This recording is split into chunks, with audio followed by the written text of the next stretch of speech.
먼저 문학 꺼내봅시다. 문학 150쪽.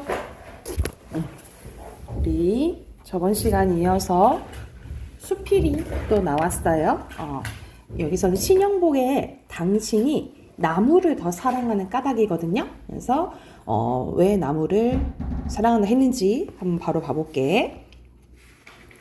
오늘은 당신이 가르쳐준 태백산맥 속에 소강리 소나무 숲에서 이 엽서를 띄웁니다 하면서 당신한테 이제 이야기하듯이 시작하네요. 아침 햇살에 빛나는 소나무 숲에 들어서니 당신이 사람보다 나무를 더 사랑하는 까닭을 알 것 같다라고 얘기를 하네요. 그래서 여기서는 당신에게 약간 엽서를 보내는 편지를 보내는 식으로 나왔죠. 그쵸? 그래서 왼쪽에 보면 이건 수필이긴 하지만 서간책, 서간책은 수필, 편지글 같은 거라고 생각하시면 돼요. 그래서 서간책 수필이라고 보시면 되고요. 200년, 300년 덜어는 500년의 풍상을 겪은 소나무들이 골짜기에 가득합니다. 그 긴 세월을 온전히 바위에서 버텨온 것에 이르러서는 차라리 경이었습니다. 빠르게 뛰어다니는 우리들과는 달리 오직 신발 한 켤레의 토지에 서서 이처럼 오람할 수 있다는 것이 충격이고 경이었습니다. 생각하면 소나무보다 훨씬 더 많은 것을 소비하면서도 무엇 하나 변변히 이루어내지 못하고 있는 나에게 소강리의 솔숲은 마치 회초리를 들고 있는 엄한 스승 같았습니다. 그래서 여기서는 이 솔숲을 스승에 비유했네요. 그렇죠? 그래서 여기서는 직유법이고요. 그래서 이 소강리 솔숲은 나를 이제 성찰하게 만드는 대상이라고 보시면 되겠죠. 그래서 글쓴이를 성찰하게 했다라고 보면 되겠죠. 어젯밤 별 한 개를 쳐다볼 때마다 100원씩 내라던 당신의 말이 생각납니다. 오늘은 소나무 한 그루를 만져볼 때마다 돈을 내야겠지요. 사실 서울에서는 그보다 못한 것을 그보다 비싼 값을 치르며 살아가고 있다는 생각이 듭니다. 언젠가 경복궁 보건공사 현장에 가본 적이 있었는데 일제가 파괴하고 변형시킨 조선 전궁의 기본 궁제를 되찾는 일이 당연하다고 생각하였습니다. 그러나 막상 오늘 이곳 소강리 소나무 숲에 와서는 그러한 생각을 반성하게 됩니다. 경복궁의 복원에 소요되는 나무가 원목으로는 200만 채, 11톤 트럭으로 500대라는 엄청난 양이라고 합니다.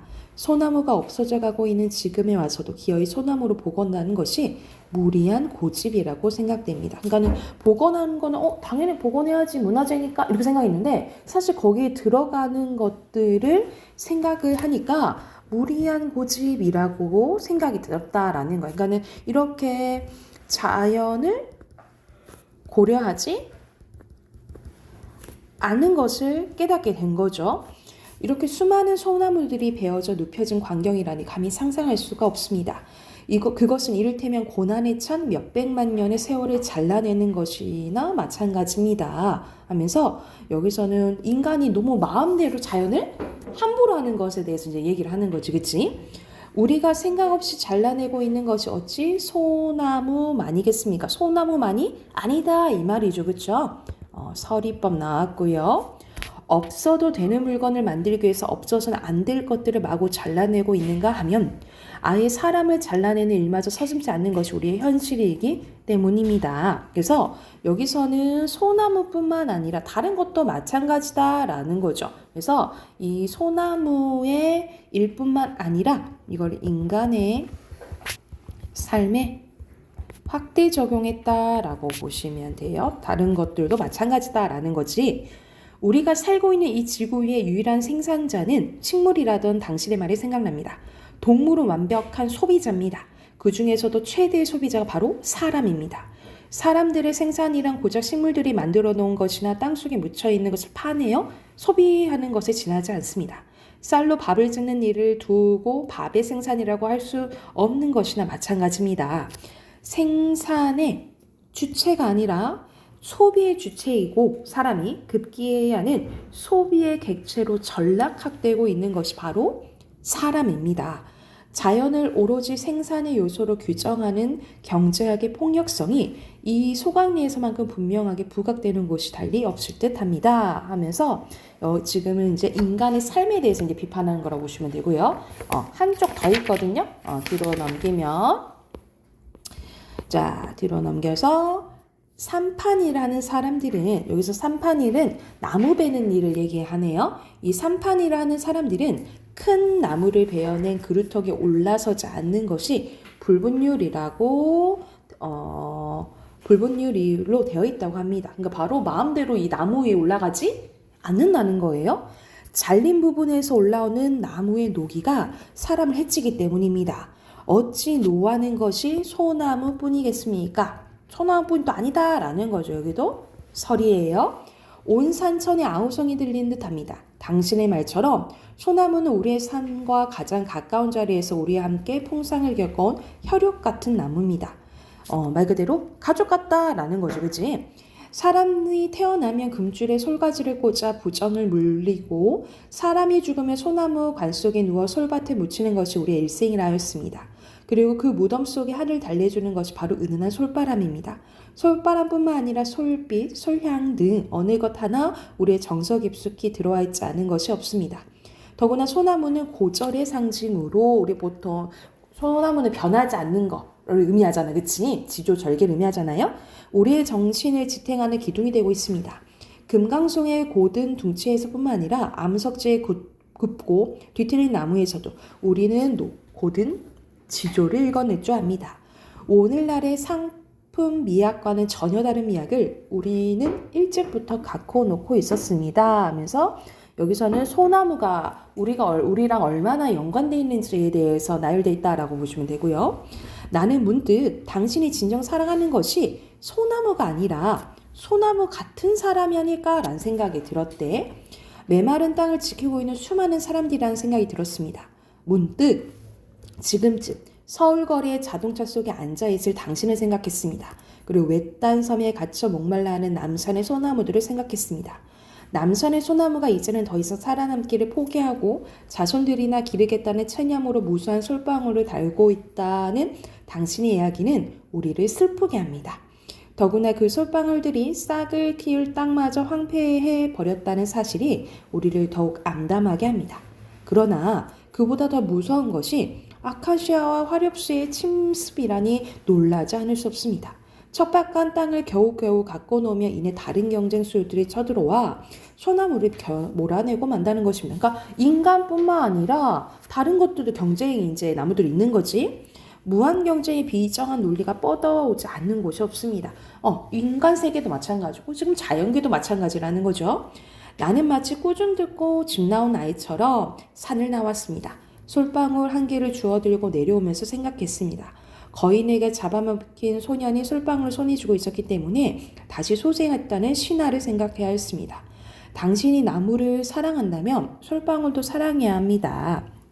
그리고 무수한 솔방울들의 끈질긴 저력을 신뢰해야 됩니다. 믿어야 됩니다. 라는 거죠. 그러니까는 이렇게 솔방울이 힘든 상황이 이제 잘하잖아. 그치? 그래서 그럴 수 있는 저력과 이런 거를 좀 희망적으로 봐야 된다라는 거죠. 그러니까 포기하지 말고 이렇게도 살아가는 소나무도 있으니 우리도 이제 그래야 된다라는 거죠. 언젠가 붓글씨로 써드렸던 글귀의 엽서 끝에 적습니다. 처음으로 새가 만들어졌을 때 새가 이런 것들 다 도끼 막 이런 것들 얘기하잖아. 그치? 무기 같은 거. 이 세상의 모든 나무들은 두려움에 떨어졌다. 그러나 어느 생각 깊은 나무가 말했다. 두려워할 것 없다. 우리들이 자루가 되지 않는 한 새는 우리를 결코 해칠 수 없는 법이다 라고 얘기를 한다는 거죠. 그래서 여기서는 우리가 문명에 너무 자연을 해치해서는 안 되고 더불어가 살아야 되고 그거에 대해서 우리의 폭력성에 대해서 비판하는 내용이라고 보시면 될 것 같아요. 그래서 앞으로 가서 우리 주제 쓰고 해당하는 문제 풀게요. 여기 작품 계획안 밑에다 주제 쓸게. 주제는 인간의 소비 행태와 무한 경쟁의 논리가 지배하는 현대 사회를 비판하는 내용이라고 보시면 돼요. 그래서 너무 이제 폭력적으로 살아서는 안 된다. 너무 자연을 해쳐서는 안 된다라는 게 주된 내용이라고 보면 돼요. 자, 151쪽부터 문제 풀면 되겠죠? 154쪽까지 빈칸까지 채우고 답 확인해 볼게요.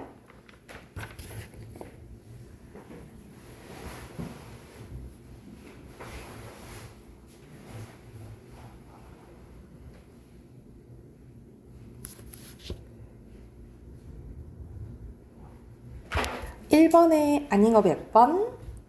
4번. 4번. 2번에? 오케이, 이게 바뀌었죠? 3번이고요. 3번에? 4번. 4번이에요. 뒤로 넘겨서 4번에 아닌 거? 5번. 5번. 오히려 얘네들 위협한다 그랬지? 5번에? 3번. 오케이, 3번. 6번에 적절한 거요? 5번. 5번입니다. 뒤로 넘겨서 첫 번째 빈칸은 소비고요. 두 번째는 경복궁.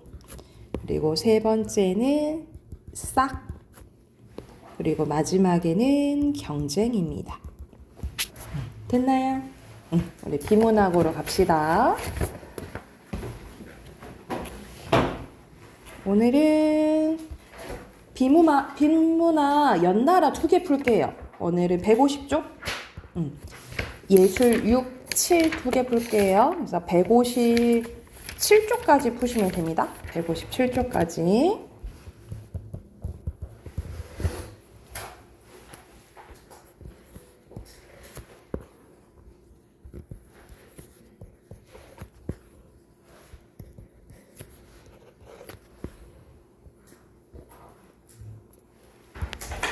다 했나요? 자, 보면은 여기서는 기억은 아카펠라고, 그리고 밑에 보면 니은은 캐럴이죠, 그쵸?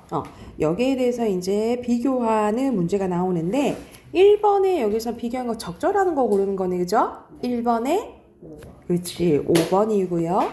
2번에 여기서는 아카펠라네, 그죠? 아카펠라에 대한 설명으로 여기서는 적절한 것은 3번입니다.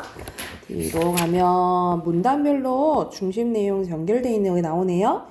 두 번째 거, 네 번째 거, 그 다음에 마지막 거고요. 그리고 4문단의 첫 번째 거, 세 번째 거, 그 다음에 다섯 번째 거.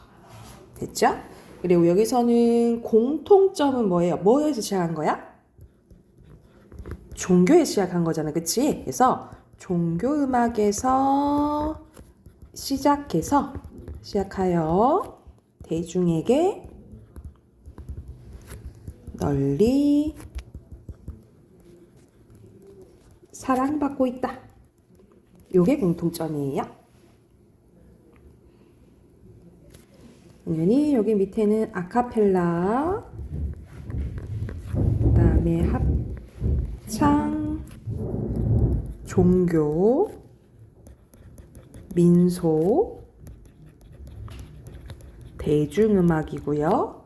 오른쪽은 즐거운 음악, 합창, 그 다음에 크리스마스, 그 다음에 종교입니다. 오른쪽에 보면은 완전히 마지막 거, 그 다음에 미음, 리을, 디귿, 니은, 기억이요. 그리고 강아지라고 불렸는데죠, 그쵸? 그리고 가르키다잖아? 가르키게. 그리고 붙였다고. 앞에 거예요. 됐나요? 자, 두 번째 거는 만화 속 등장인물과 커뮤니케이션 하는 방법에 대해서 나오거든요. 그래서 뭐 대표적인 게 뭐 말풍선 나오고, 그쵸? 그래서 말풍선이 하는 역할에 대해서 이제 나열이 돼 있네요. 그리고 이제 두 번째가 말풍선도 하지만 밑에 보면은 산문다 보면은 효과음도 나오죠, 그쵸? 그래서 효과음이 의성어랑 의태어로 말 그대로 말풍선을 벗어나서 이런 것들을 이제 나타내주고, 마지막으로는 상징적 부호. 그래서 대표적으로 뭐 버섯 구름이라든지 흘리는 눈물이라든지 먼지라든지 이런 걸로 표현할 수 있다라는 내용이네요. 자, 1번에 적절한 것만 골라야 돼요. 몇 번? 오케이, 3번이고요. 2번에 적절한 것은 4번. 왜 이렇게 대답이 자신이 없어 긴가민가 했어요? 1문단은 여기서 OX 문제 나왔네요. 첫 번째 거 O, 두 번째 거는 일러스트에서 도가 그다지 그 카툰이랑 일러스트는 그다지 환영받고 있지 않다 했잖아요. 그치? X고, 이 문단의 첫 번째 거는 한 가지 형태가 아니고 막 바뀐다 했죠. 그쵸? X, 그 다음에 O, 3문단에 O, 밑에도 O예요. 자, 여기서는 사용 유무 OX로 표시하는 거예요. X, X, O. 그 다음에 말풍선, 상징,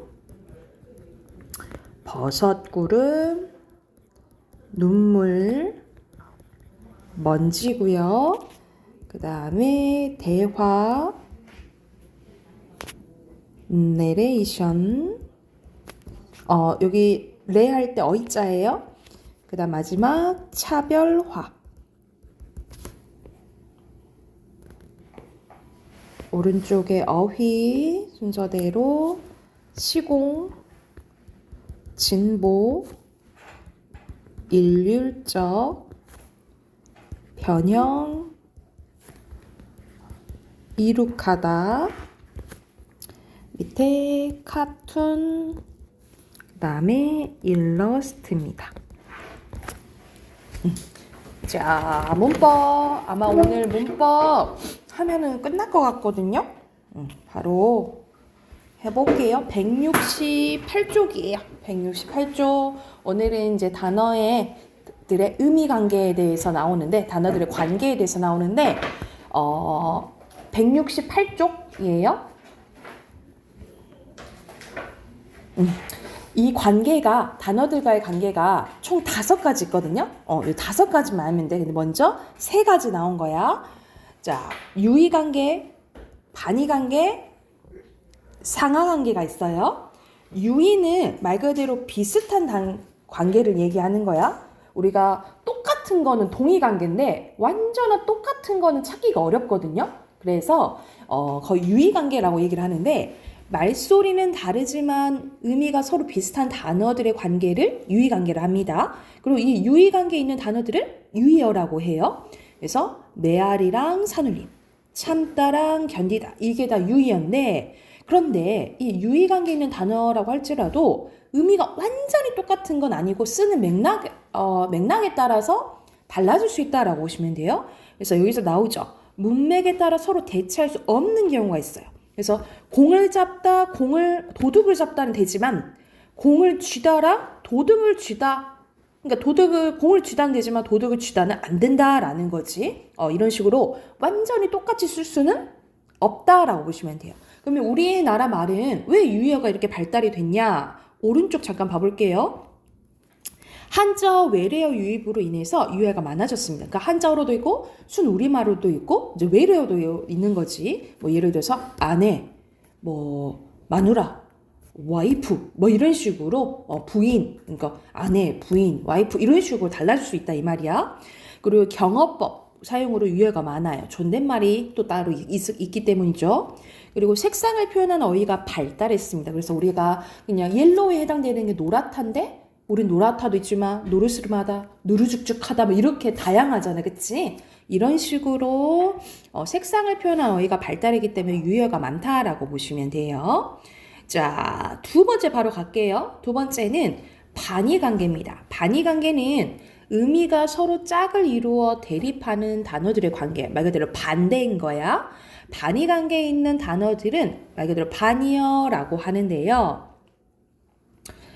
자, 근데 이건 특징을 좀 기억해야 될 게 있어. 1번 별표. 자, 단어들의 사이에는 반의 관계가 성립하려면 어떤 게 필요하냐면 나머지 의미 요소들은 다 똑같아야 돼. 나머지 의미 요소는 다 똑같고 하나의 의미만 차이가 있어야 돼요. 하나만 달라야 되는 거야. 예를 들어서 할아버지와 할머니는 반의 관계가 성립이 되는데 다른 건 똑같지만 뭐만 달라요? 성별만 다르잖아. 그치? 근데 예를 들어서 할아버지랑 손자는 반의 관계가 손자보다는 손녀로 해야겠다. 손녀는 반의 관계가 성립되지 않아요. 왜 그럴까? 성별도 다르지만 나이도 다르죠. 그쵸? 두 가지가 달라져 버리잖아. 이럴 때는 반의 관계가 성립되지 않는다라고 보시면 돼요. 그래서 나머지 의미 요소는 같고 하나만 달라야 된다라고 기억해 두시면 되고요. 또 하나의 단어에 여러 개의 반의어가 존재하기도 하는데 왜 그러냐면 우리는 다이어가 많기 때문이에요. 하나의 단어에 여러 가지 의미가 있는 거 있잖아. 다이어가 많기 때문에 여러 개의 반의 관계가 존재할 수 있다라고 보시면 될 것 같아요.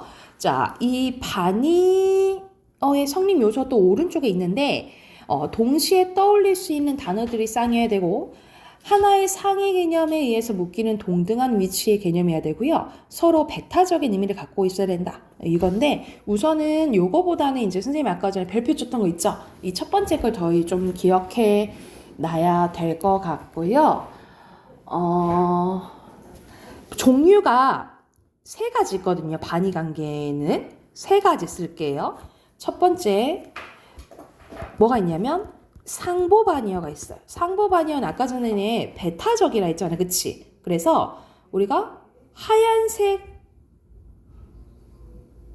까만색 이거는 좀 정도 차이가 있으니까 상보 반의어 얘는 여자 아니면 뭐야? 남자. 완전히 극강의 사이에 아무것도 없이 극강에 이렇게 있는 것을 상보 반의어라고 하고요. 그 다음에 등급이 있으면 정도 반의어라고 해요. 예를 들어서 우리가 춥다의 반대는 덥다잖아. 근데 춥지도 덥지도 않을 수도 있잖아. 그치? 이러면 정도 반의어. 약간 등급이 있다라고 생각하시면 될 것 같고 마지막 방향 반의어가 있어요. 그래서 우리 위 반대는 뭐야? 아래 이런 것들 있죠? 오른쪽 왼쪽 이런 식으로. 그래서 반의어의 종류에는 상보, 정도, 방향 반의어 이렇게 있다라고 기억해 두시면 될 것 같아요. 자, 세 번째는 상하 관계네. 상하는 포함하고 포함되는 관계라고 보면 돼. 포함하고 포함되는 관계. 그래서 개념은 둘 이상의 단어 중 한쪽의 의미상 다른 한쪽을 포함하거나 다른 쪽에 서로 포함되는 관계라고 보시면 됩니다. 그래서 상하 관계에 있는 단어 중 다른 단어의 의미를 포함하고 있는, 그러니까 상위 개념의 개념 있죠. 위에 있는 단어를 상이어라고 하고 포함되는 단어, 밑에 있는 단어를 하이어라고 해요. 그래서 여기서 또 알아야 될 거는 자, 특징인 또 별표. 자, 상이어일수록 큰 개념이잖아. 그치? 그래서 일반적이고 포괄적인 의미를 가지고요. 하이어일수록 개별적이고 한정적인 의미를 가져요. 그래서 만약 동물이랑 어류가 있으면 얘가 상이어고 얘가 하이어죠. 그죠? 그런데 어류랑 금붕어가 있으면 어류가 상이어가 되고 금붕어가 하이어가 되겠지. 그치? 그러니까는 무엇인가랑 비교하는 대상이 다르면 상이어가 될 수도 있고 하이어가 될 수도 있는 거야. 그치? 그래서 이 상하 관계는 뭐라고 생각하시면 되냐면 상대적이다 라고 보시면 돼요. 무엇인가 비교하냐에 따라서 달라질 수 있다 라고 보면 돼. 이해됐나요? 그래서 상하 관계는 상대적이다 라고 보면 될 것 같아요. 그래서 이거 참고하면서 오른쪽 문제 바로 풀어볼게요. 169쪽.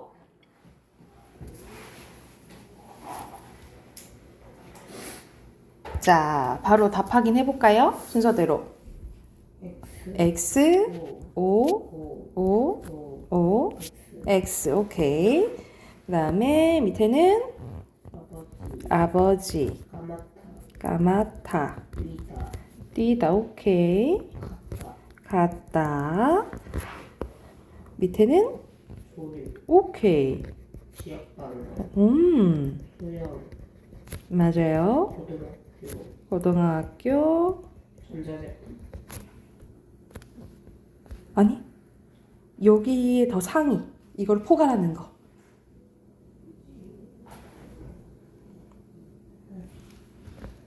좀 이거는 이름 좀 그러긴 하겠다. 더 큰?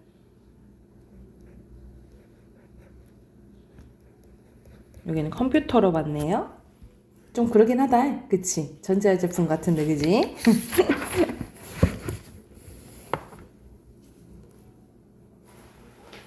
자, 뒤에 보면은 2가지 더 나와요. 선생님이 총 5가지 관계라 했잖아. 그치? 방금 유의관계, 반의관계, 상하관계 있고요. 나머지가 다의관계야, 동의관계예요. 아까 전에 다이어도 한 번 언급됐지. 한 가지 단어에 2가지 이상의 의미를 가지면 다이어의 말 그대로 의미가 많다라고 보면 돼. 2가지 이상의 뜻을 가진 단어를 다이어라고 합니다.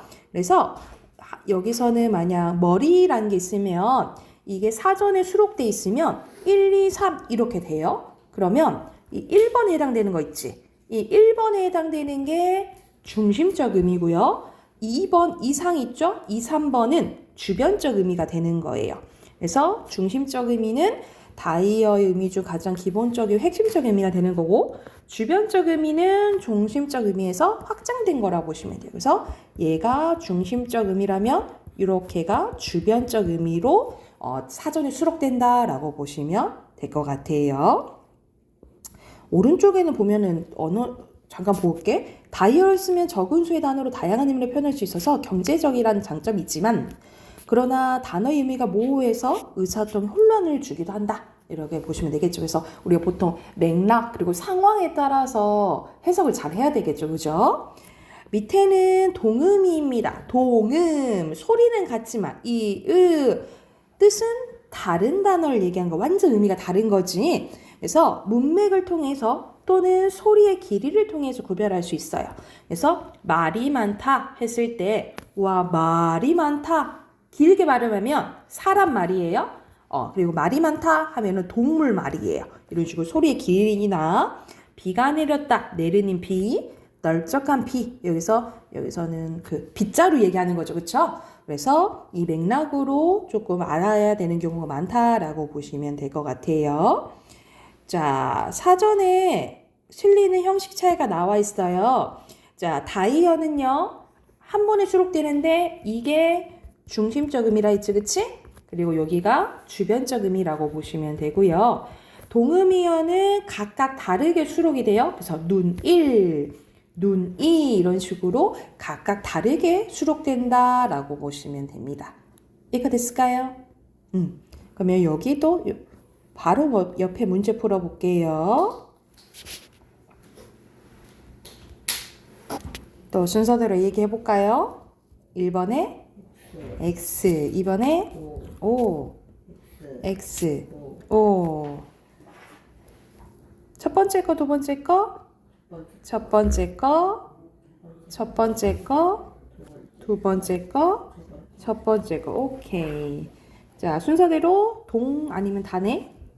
동, 다, 동, 오케이. 자, 뒤로 넘겨보세요. 아마 174쪽까지는 풀려져 있을 거고 175쪽부터 풀면 되죠. 그죠? 175쪽에 15번부터 끝까지 문제 풀어볼게요. 31번까지 있거든요. 그래서 175쪽부터 끝까지 풀어봅시다. 179.